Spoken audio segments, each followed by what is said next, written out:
sorry. In one location alone, there were multiple events of violence and the paranormal. One woman left to her death. One doctor met his demise to gang members. One hotel is forever haunted by some of the most famous stars. One movie that was made has a terrible curse, and one man's obsession with cars did not only lead to his death, but the death of many.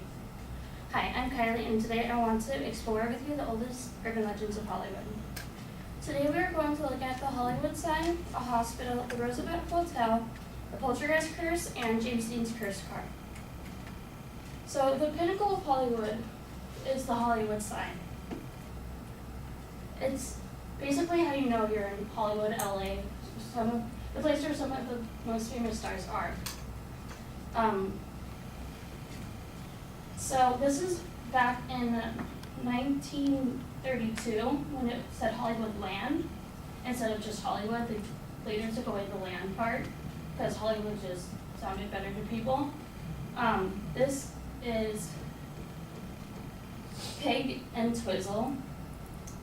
She's only 24 years old, and she was so distressed one night, and because she did not get a role in a certain movie that she really wanted.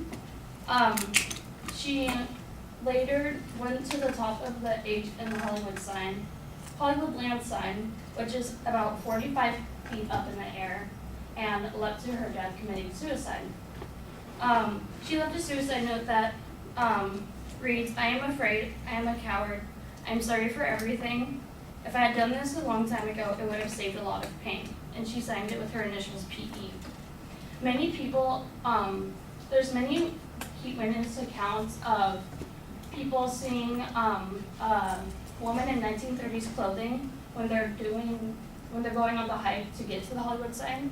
Like, a few people said that they've seen a woman in 1930s clothing, and others have said that they've seen someone jump off of it, and when they went to go look down at the bottom of the H, there was no one there. One person said that they were on a hike with their girlfriend, and a blonde girl who had short blonde hair in 1930s clothing came by, ran in front of me.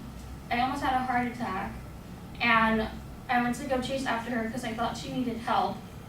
And later, when I went to look for her, she wasn't there.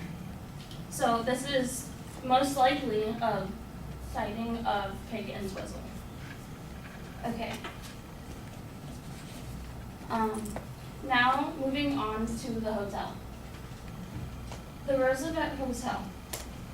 There are many famous ghosts that haunt this hotel. It's in Hollywood as well. One of the famous ghosts that haunt the hotel are Marilyn Monroe. Marilyn Monroe had her first photo shoot at the Roosevelt Hotel, and she had it on the rooftop pool. So this is basically where she all started, and this is where she felt most at home, at the Roosevelt Hotel. There is a famous room that she would always stay in, and she would always feel so comfortable in that room. So when she later dies, she is said to be seen in this room a lot, and there's a lot of witnesses of her ghost, especially on the rooftop and stuff, where they see a woman in a white dress or a woman with blonde short hair and everything. So that's Marilyn. And then there is a mirror in the Roosevelt Hotel in the lobby that was in her hotel room, and there are many witness accounts to seeing Marilyn in the room in the mirror behind them. Like, they're looking in the mirror that was in her hotel, and they could see Marilyn behind them.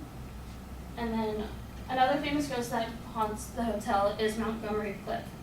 So with Montgomery Clift, most witnesses of his ghost see an old man and military clothing and everything, and many key witnesses say that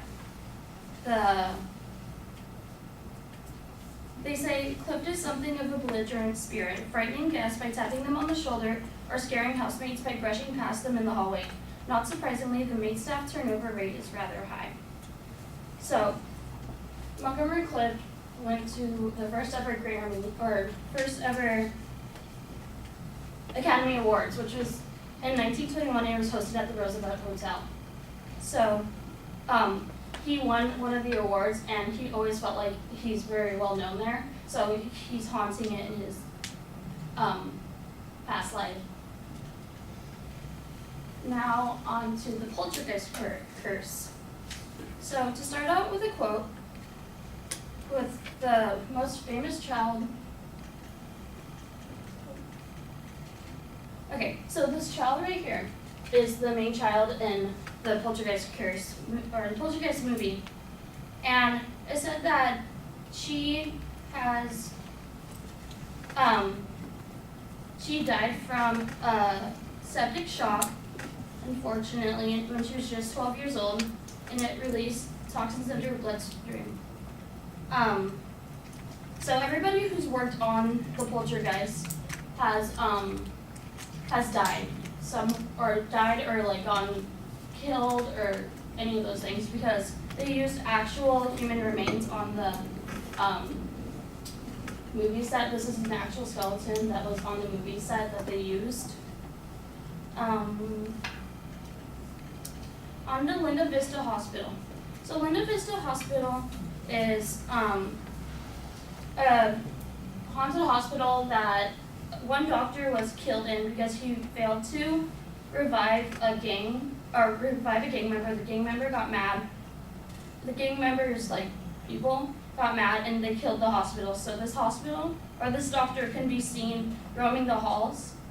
Others report a green eerie light in the 5th floor. And then the Night Stalker, the famous Night Stalker left satanic images on the wall, like right here. You can see there's like a little demon popping his head out. And on to our last topic of James Dean's cursed car. Oh, that's the Night Stalker. So, James Dean. He has a car, the little bastard, that was transported when the truck carrying lost control, which caused the driver to fall out and somehow get crushed by the car after it fell awfully back. So, James Dean crashed his car. This is his car. It's a 1955 550 Porsche convertible. He's this one right here. And he crashed his car and he sold the parts on to people, friends and family and stuff. He had someone sell them. And every person who bought parts of the car, they either got in a crash or they got killed. So he died at 24, and there are many witness accounts that the people that bought his part got killed.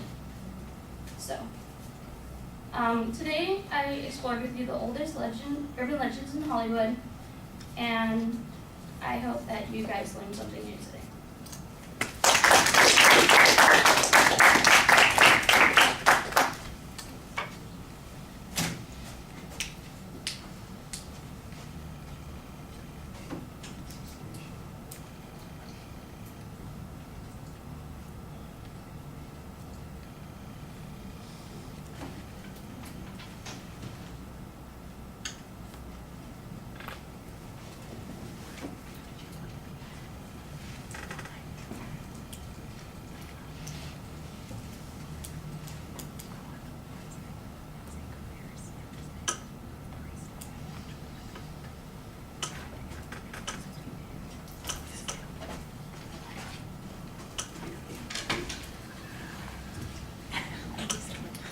Dakota, what'd you think? Oh, he's not here? No.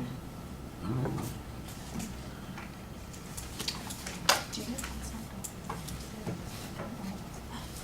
I'm sorry? Oh, I was asking if you get points knocked off if you don't get your oral. Yeah. Wow. Yeah.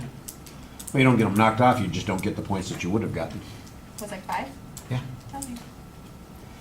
All right. You list some of the basic urban legends as your kind of retention device, and I think you could get a little bit more out of this, make them more interesting in the way you describe them. But you had a very clear statement of what your goal was at the beginning of the speech, so I thought that that helped. You do have a preview, but you're rushing through that preview, and part of the problem is because you've got 5 different things that you're going to be trying to talk about in the time that you've got, which means that you need to rush a little bit. So I think maybe some editing would be appropriate here, and develop the examples that you have and provide a little bit more detail on those instead of trying to get as many of these things in as you did. I think there's a problem with the supporting material. You tell us some of these stories, some of these urban legends, and I'm not sure where you heard them. They sound to me like urban legends, because I don't know where you picked them up, and some of the information I just know is not accurate. Not to put too fine a point on it, but Montgomery Clift never won an Academy Award. The first Academy Awards were in 1928. Montgomery Clift would have been like 2, so I don't think he attended the first Academy Awards.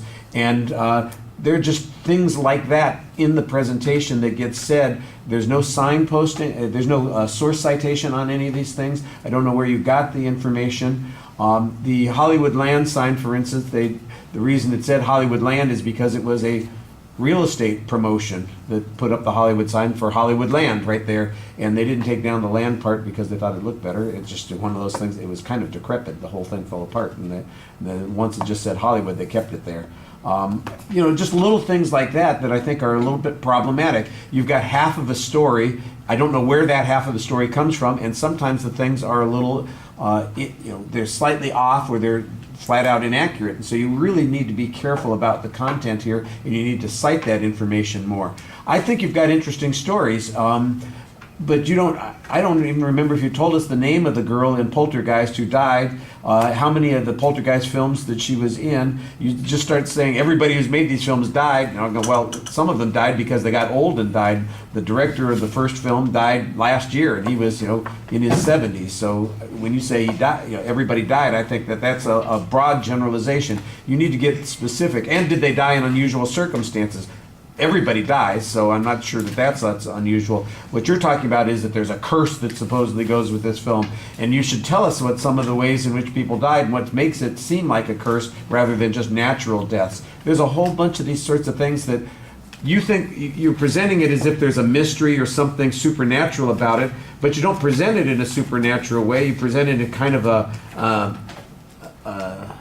a casual, everyday sort of way, and I think you're missing the opportunity to build some interest here by telling the story in a way that would intrigue us. The reason these things are interesting is because they are, you've got one line that I think is pretty good in the story where the turnover rate of the maids at the Hollywood Roosevelt Hotel is pretty high. That's a funny line. That's a clever line, but it needs to be delivered as part of a story, and you're just kind of rushing through it in the presentation, and it misses the point. You've got this fun thing that you're talking about, and you've got a fun line in it, and we're not getting that fun line. It falls flat because of the way you're rushing in this. So I think the thing that would help you the most is maybe cutting out 2 of the things that you're talking about, maybe the ones that you have the least amount of information on, getting more detail on the other 3 stories that you have left, and then telling them as stories as opposed to just giving us bits and pieces of information about the legend. Then that would make it more intriguing. The visuals are okay, but mostly all they do is signpost the sections that you're in. They don't really add a lot of information to the presentation. Like when you're talking about, excuse me, all of the deaths associated with the Poltergeist films, or all the deaths associated with the parts of James Dean's car, which I'm sure he did not arrange to have sold after his death. It's just, somebody arranged to do that. Well, how about a table chart that says, here's the person, here's the part of the car that they owned, and here's when they died within 2 years. Or the same thing with Poltergeist, here are the films that the person appeared in, here's the premature death that happened. I mean, just some things like that tell the story and give the information in the presentation. It just feels like you are missing some of the content, and you're not making it as much of a story as you need to make it. All right, thank you.